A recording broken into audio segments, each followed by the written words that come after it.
Você acha que já viu de tudo na política brasileira? Então segura essa. Alexandre de Moraes pode estar prestes a ignorar sanções internacionais, enquanto o presidente dos Estados Unidos, Donald Trump, ameaça intervir politicamente se o STF acolher uma ação do PT.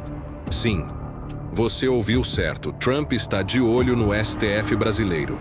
E tudo isso gira em torno de uma movimentação para proteger o próprio Moraes.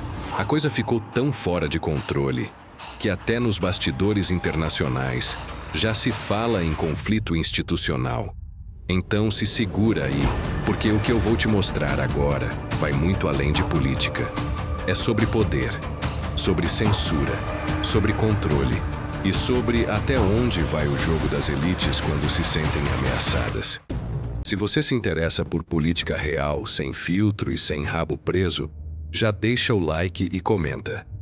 Quem está certo nessa história? Moraes ou Trump? Tudo começa com uma ação apresentada pelo PT no Supremo Tribunal Federal, pedindo que Alexandre de Moraes seja blindado contra qualquer responsabilização futura por atos relacionados à condução do inquérito das fake news e dos atos golpistas.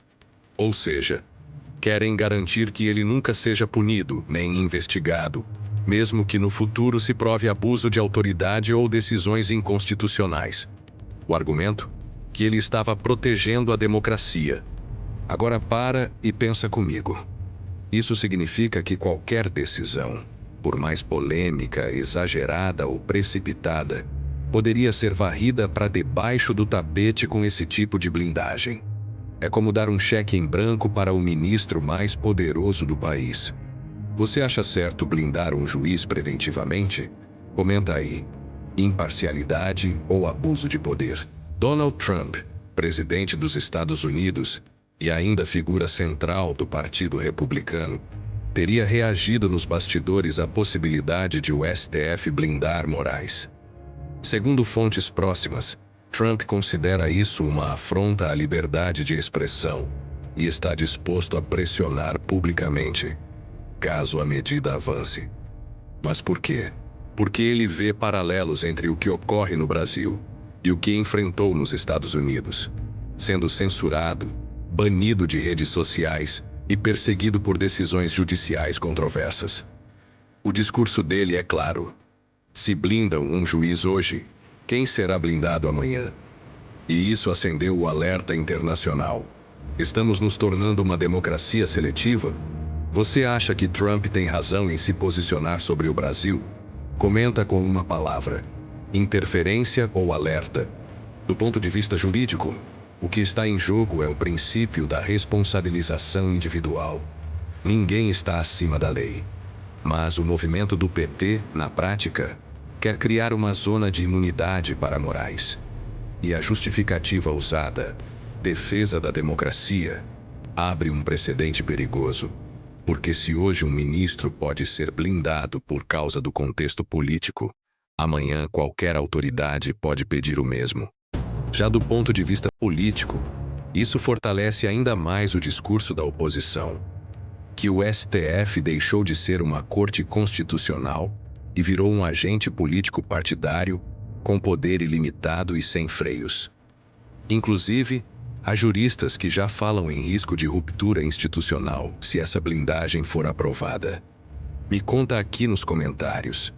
Será que isso tudo é um exagero da oposição? Ou devemos nos preocupar? Isso não é só uma disputa jurídica. É uma guerra de narrativas. Moraes não é apenas um ministro do STF. Ele virou um símbolo de resistência para uns e de autoritarismo para outros. Trump, por outro lado, usa esse tipo de situação para reforçar seu discurso global contra o sistema. O resultado? O Brasil entra no radar das grandes potências como um exemplo de como o judiciário pode concentrar poder. E se essa lógica se espalha, o mundo entra numa nova era. Uma era onde os tribunais deixam de ser árbitros, passam a ser atores políticos armados com caneta e toga. Apesar das ameaças e sanções ao ministro, ele não se dá por vencido. Recentemente ele disse: acham que estão lidando com pessoas da laia deles. Acham que estão falando também com milicianos. Mas não estão. Estão falando com ministros da Suprema Corte Brasileira. O que está acontecendo agora no Brasil é histórico. Um ministro do Supremo sendo blindado antes mesmo de qualquer julgamento. Um presidente dos Estados Unidos ameaçando reagir. E um povo dividido entre confiança cega e total descrença. Essa história ainda está sendo escrita. E o desfecho depende de uma coisa: você. Porque quanto mais a gente ignora essas movimentações, mais elas avançam. O silêncio virou cumplicidade. E a informação hoje é a única forma de resistência. Se esse vídeo te fez pensar, te desafiou ou te provocou, compartilha com alguém que também precisa ver o que está acontecendo. E se inscreve aqui, porque o que vem por aí vai mexer ainda mais com as estruturas. Uma coisa eu sei: o Brasil não é para amadores. Pode pegar sua pipoca ou seu café, porque essa história está longe de acabar.